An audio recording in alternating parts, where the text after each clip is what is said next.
What social norm took a 180-degree turn vs 10 years ago? I hate texting. Why don't you just call me? Just send me a quick text. If you call I think something is wrong. I still call my friends to make plans, and I'm pretty sure they hate me for it. Basically if we say we are going out but no one can commit to anything. Me, wanna meet in town. Them, don't mind. Or we can head out of the city. Me, could do. What do you wanna do? Them, up to you. Just somewhere cheap lol. Me, well out of town. Is cheap but nothing on. Them, could do town then. Then this goes on for 20 minutes until I just think frick it, phone them, and get everything organized in 30 seconds. Calling is so much easier, quicker, and better for making jokes. Texting is only good when I'm actively doing something else. Using your real name online. I largely blame Facebook and Google for this change. Made the mistake about 12 years ago to put my address, phone number, email, handle, etc. on my school's student directory. I was in student government at the time, so I thought it was good to have multiple ways of getting in touch with me. Didn't realize that the student directory was public. Good job there, Penn State. In a ho, I was at a party and my buddy was showing me something on his computer when another guy comes rushing in saying a girl is stripping for everyone. Alcohol involved of course. Those two beeline it out of the room and I kinda just mosey on out and lean against the wall next to this fourth guy who got himself a chair from the kitchen for the show. So the girl decided to put on a show for everyone, but decided to turn out all the lights in the apartment, except one behind her. I kinda leaned over to the guy and muttered something about how she could be so inebriated that she thinks getting naked is a good idea yet self-conscious enough that she needed to do it in the dark. I look over to the guy and has both his hand clenched over each of his knees and is shaking all over. I just figured this guy was psychotic and went back into the other room. So afterwards, a few days later, I get an anyone who is too young to understand. Think texting but from your computer, from a stranger basically threatening me, telling me where I live and describing my house and my family. I deduced that it was this guy from the party pretty quickly. Here is was in love with this girl. Apparently they got together after all this, and for some reason I was the one that drew all the aggro despite not even talking to the girl until well after almost everyone else had left or was passed out, and passed on her advances later that night since she was so far gone. So I went to our mutual friend, the guy who was hosting, and basically told him to get his buddy in check that what was doing was illegal, and if he came at me one more time, or I got any indication that he is coming anywhere near me or my family, that the cops were going to be involved real quick. Thankfully he got the hint. Today people look at me as weird because I don't have all this information out there on social media or I don't post my entire life story. There are reasons why, and this is probably the defining reason I didn't. Had this guy been more of a psycho, you don't know what would have happened. Why did he threaten you though? Parents used to tell me not to meet strangers online, cause they're all trench coat wearing, candy offering rapists. Ding. Or sweet, new Tinder match. Got a Uber to meet that match too. Uber is probably the strangest one I can think of. It's literally getting in a car with a stranger. Wearing apple bottom jeans and boots with the fur. The whole club was looking at her. She hit the floor. Photography, literally. Is this in reference to selfies? I thought maybe a reference to how so many photos and films are now taken in portrait orientation rather than landscape because of smartphones, but that's only a 90-degree turn. I recall a female friend being thoroughly offended that a guy she'd given her number to had texted instead of calling her to ask her out. I too felt it was incredibly lame. This would have been in the middle of the last decade. That's one welcome change of norms. Younger folks today will never know how terrifying that first phone call was. Yes, but now we find all phone calls terrifying. Hated phone calls. Now work in a call center. Really hate phone calls. The acceptability of unexpectedly knocking on a door or ringing a home's doorbell.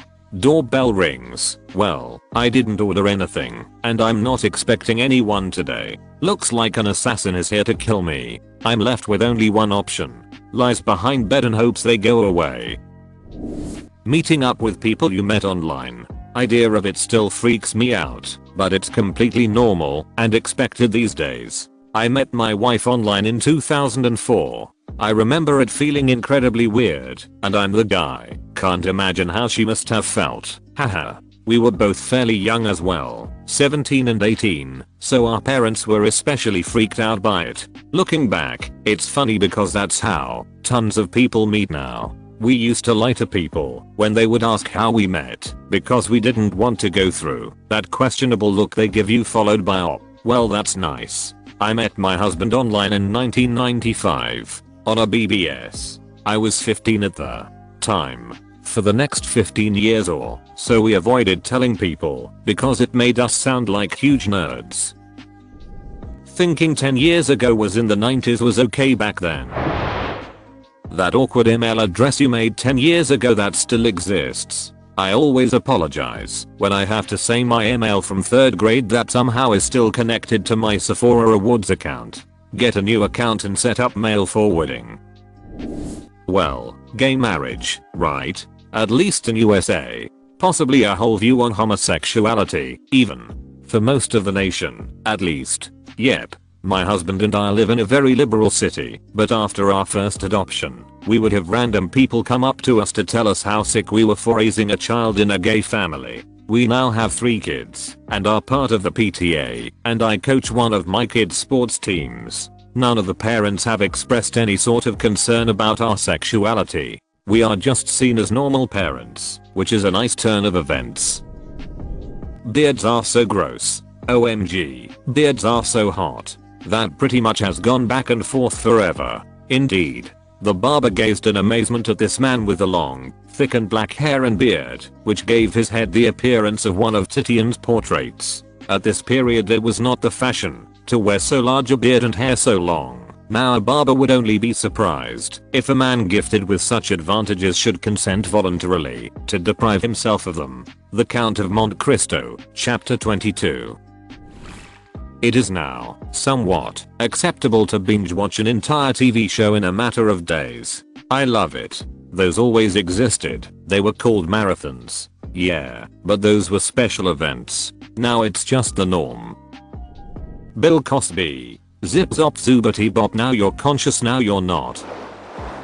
The acceptability of playing video games. It is actually in just the last 10 years that gaming went from being perceived as childish thing only done by mostly immature young men and boys to celebrities playing Angry Birds while waiting around. This whole idea of casual gaming didn't even really kick up until 2009/2010 with Facebook games and iPhone games leading the way. This perception change also paved the way for the success of things like Pokemon Go. This world been viewed as childish and creepy 10 years ago. The huge investments being made now in VR/AR that are finding countless benefits outside of gaming, and the monumental and hugely profitable rise of streaming and esports and games as a revenue stream for players. If you told someone 10 years ago that the top YouTube channel would be watching a guy play video games, they would have called you crazy. Now this is all just normal. I think the mainstreaming of gaming is slightly older than that.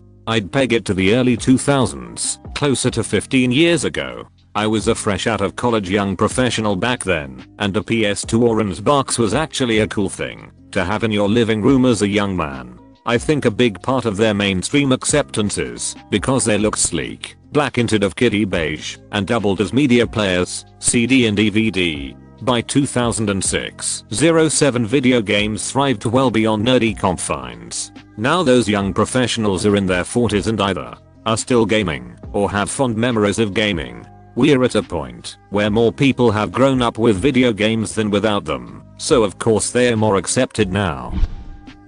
Falling for a phishing scam. If you fell for a phishing scam in 2007, you got hacked. If you fall for a phishing scam in 2017, you're an idiot. Phishing scams have actually gotten scarily realistic. I've seen some pretending to be from Apple or from local banks. The phone ones haven't gotten much better, but the email ones are pretty good. For me, when I was going through school, it was almost as if everyone who aspired to be successful and earn a comfortable salary in the future was directed towards going to university and then moving on to some sort of office job, preferably in the city, whilst manual labor type trades such as carpentry and plumbing were looked down upon as of a lower caliber. Fast forward 10 years, and I'm super jealous of all of my friends who went and learned a trade. They are all in positions where they could potentially go and work for themselves if they want to and have a life skill that doesn't involve being stuck behind a computer all day. On top of that, there's good money in a lot of those jobs now. TLDR, seemed like when I was going through school, success was in going through university and onto a job in the city. Now it seems as though genuine trades are much more appreciated and would have opened up a lot of options for a lot of people had they seemed more acceptable back then. Honestly, as someone who has been in the trades, it is not all it's cracked up to be. Much of the time, you're dealing with tight deadlines, knuckleheads for cowhawkers, insanely long hours. I routinely had 12-hour plus days and unbelievably crappy cowhawkers. And more often than not, that 6-figure salary that is mentioned on here is not attainable for a long time dealing with the above and risking your body. You go on a vacation and hurt your back hiking. You don't work for a couple weeks, which is a lot of lost pay. Only way to have a guaranteed good life is to go through a union, which getting an apprenticeship in can be really difficult as they are known to be narcissistic and nepotistic. The trade-off, especially in the maintenance side of things, is that you have pretty good job security and normally after a couple of years can go just about anywhere and get a job. Getting into a union is considered hitting the lottery. Having to get up at 5:30 in the morning and starting work outside at 7 AM sharp. You're standing on wet mud while your bones ache from the cold weather and unforgiving wind. Having to take a crap in a dirty porta john and having a 30-minute lunch break eating cold food with dirty hands. A lot of workers would rather sit in a comfortable office making $40k/year than working long hours outside for $60k. You also don't work if there's bad weather or your company gets outbid on jobs. A lot of office people will come into work every day and get paid 40 hours a week despite not having much work to do. They also get paid for the day regardless of the weather. Also, the problem with good trades is that the people who enter them have family members who are in that trade. A lot of people are completely unaware of how to get into these fields, how stable they are, or how much they can earn. Sending birthday cards. Facebook has pretty much automated birthday greetings now. I know a lot of people, myself included, who still send birthday cards to friends and family, but I do agree that this is becoming less commonplace. Facebook definitely contributes too. Sigh. I like cards. What's the etiquette of keeping cards? I have so many stashed in a desk drawer because I don't want to be the guy that gets rid of them early. The amount of swearing I hear on TV that is uncensored now is crazy. USA. 90s, you can only swear after 11 PM. 2000s, you can say ass, damn, hell and bish, but only twice per episode.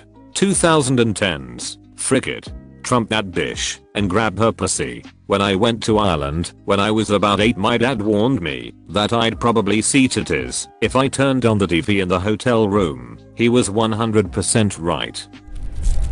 Allowing a child to be an autonomous individual who can go buy something in the store by him/herself when young.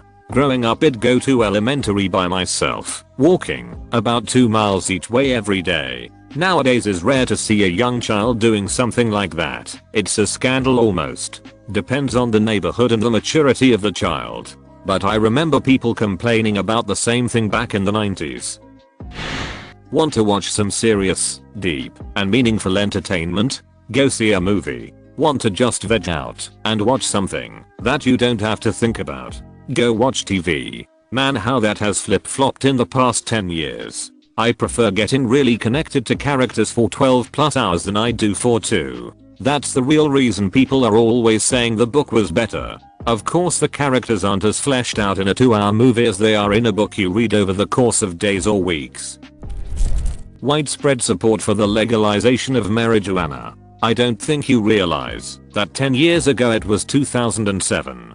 There was definitely widespread support for legalization already. Medical marijuana had already been legal in Cali, Nevada, and Maine for about a decade at that stage, and mass decriminalized it the same year. People flipped crap back in 08 feet when a photograph was released with Michael Phelps using a bong. I don't think there would be much outrage today if that happened. Probably more than 10 years, but smoking. Both weed and cigarettes have done a 180 in the opposite direction. 2 180s? My math may be off, but that's like 420. Calling things gay as an insult. I hate it, but this and that's retarded are so stuck with me. I try so hard to stop, but I still fail regularly. I always try to acknowledge when I've done it, hoping I'll learn. I was stoned playing Red Faction at my friend's house once. His cousin was over watching me play and has Down syndrome. Sure enough, I couldn't beat a mission and yelled, "This is freaking retarded." I froze up and couldn't think of anything to say right after it to try and cover it. We sat in silence for 10 minutes. Still one of the most embarrassing things of my life. Wearing that necklace with a shark's tooth. 2007 is what we are looking for, not 1987. I guess you weren't in high school in the zeros? That look came back with a vengeance. Give it another decade, it'll come back again. D&D, I guess. Back in my day, you were the lowest of the social ladder if you played that. I mean, you'd enter a game store and you'd be drowning in the smell of male hymen. Now it's cool somehow. I love that kind of progress, although I'm a little mad that it didn't happen in my time. That gave me a good laugh, thanks. More like 15, 20 years, but 1 vs to strapping a backpack. 1 or 2 strapping denim overalls. I would have to say eating booty. Eating pussy changed too. It seems like going back a decade, it was a lot less common for guys to do that for their girlfriends/wives. Now it's something you openly brag about in rap songs about how wet you can get her. Certainly isn't a bad thing. Polyamory. At least 10% of the ads on OkCupid now are folks in open relationships. 10 years ago that was an Arrested Development joke. 15 years ago it was a Breaking Benjamin song. 10 years ago sending a text was almost never enough. Thank yous, congrats, sorry can't make it etc. I'm so happy texting is more acceptable today. Showing people throwing up on TV. I do not like this one. Republicans' views on Putin. 10 years ago Putin was still saving up to buy them. Sharing lots of info online. Back in the day it was considered dangerous and risky to even share the vaguest information about yourself online, and while it still is, nobody thinks twice about doing it. I would say even more dangerous. Online dating used to be viewed as desperate and embarrassing. Now everybody uses Tinder and 100 other apps. Mainstream news. I used to think whatever Fox/CNN reported was law and 110% accurate. Nowadays, however, you thought Fox News was accurate 10 years ago during the Bush presidency? Typing AFK. We are never away from keyboard anymore. Still a thing in PC gaming. Homosexuality. When I was in HS in 1996 exactly one kid came out, or was dragged out, of the closet. He got harassed to no end. PPL used to throw rocks at him on the way to school. Some of the parents of students would stop if they drove by him to insult him and tell him that he was disgusting. Yes, that was 21 years ago. But wow, we've come a long way. Legalized gay marriage. It's become common on TV. PPL at work freely admit it. Grammars no longer scorn it. We've come a long way in a short time.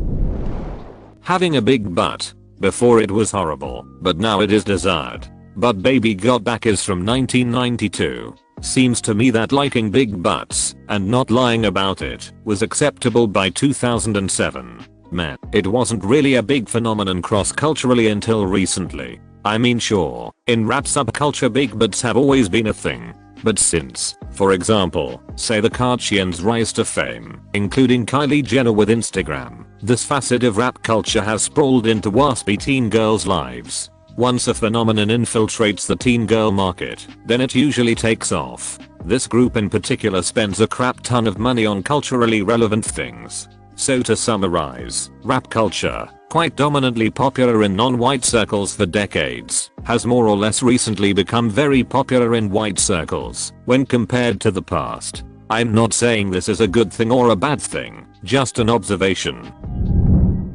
Being a nerd or artsy. Back when I was in high school in the mid-zeros, the Abercrombie/North Face and Uggs prep style of conformity still reigned supreme. Now it's cool to be original, quirky, into nerd or artsy pursuits. But 10 years ago was the height of the emo/scene/name-your-core phase. My friend who teaches HS English has said that her kids today are definitely more conformist. You don't see kids with multitude of piercings like lip rings, angel bites or dyed hair, like you did in the mid-zeros Hot Topic era. I think it depends largely on where you grew up. In my tiny hometown, I was the weirdo who liked punk music and thought boys with skateboards and guitars were the hot ones, not the Abercrombie crowd. There was no scene to be found. This was in the early 2000s, by the way, so a bit more like 15-ish years ago. I sometimes get bitter now when I think about how much more acceptance I would have had if I was that same kid in today's world.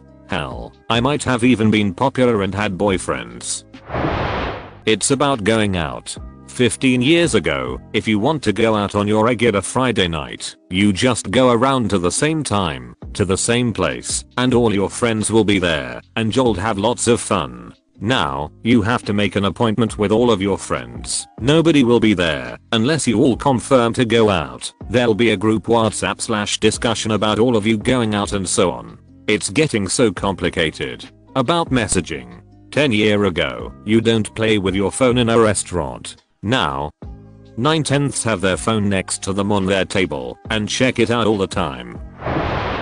Creating an online identity. It's pretty normal to find people these days that are nothing like what their Facebook or Instagram shows. There was a really interesting psychological journal regarding the development of the practice. If I find the link, I'll drop it in here. Believing facts. People not believing facts has been around for a long time. The internet and social media just gave these people more of a voice and multiple outlets to choose from. I swear the commonality of mobile devices has made people okay with being late. When I was a kid, mobiles were expensive. Most folks didn't have one. If we say we are meeting at 7 and you're not there by 7:20, it was assumed your ass wasn't coming. Nowadays people just no show, then text you in their time to see where you are. Maybe they are going to show, maybe not. Would depend highly on where you are, I think. What comes to mind here is probably how socially acceptable it is to say you enjoy playing video games. It's weird how that works. I knew someone who wouldn't have told anyone, on pain of death, that he played World of Warcraft in like 2014. It felt very 10 to 20 years ago. 2007. I wonder if we'll ever have a black president. 2017. I wish we could have a president like the black president. I still remember back when I was starting college in 2004 and my dad called me up after the Democratic convention to ask if I'd seen it. He's a political junkie. I said no, and he tells me, well, this young senator named Barack Obama gave the keynote speech, and I really think he's going to be our next president. I said, sure dad, a black man is going to be elected president, right? Well, 2008 rolled around. 10 years ago it was very rude to have your phone out at work, dining out, with friends, etc. It was also bad practice to sleep with it near you. Now, our employers expect us to be connected to it at all times, and our families do too. Interesting. Prop 8 was less than 10 years ago. Amazing how quickly people realized that we shouldn't give a crap about who people have sex with. Go to the southern states, and you'll find a lot of people somehow still care. Texting and quickly fact-checking things on phones. I didn't have a phone with internet in 2007 and neither did anyone I know. We all had flip phones at that time. The very first iPhone did come out in 2007, but it was like $700 and no one my age could afford that. 10 years ago, you still had to actually be near a computer to look something up online instead of just whipping out your phone. Texting wasn't uncommon in 2007 at all, but calling wasn't uncommon either, especially if you wanted to reach someone quickly. Now almost no one makes phone calls. The smartphones are too expensive and short battery life. I would not own one. The smartphones are too expensive and short battery life. I would own one. 10 years ago in the US, teachers and scientists were lauded. Now they're derided as liberal propagandists. Scientists were always accused of being liberal propagandists by highly religious people. The Scopes trials is a notable early example.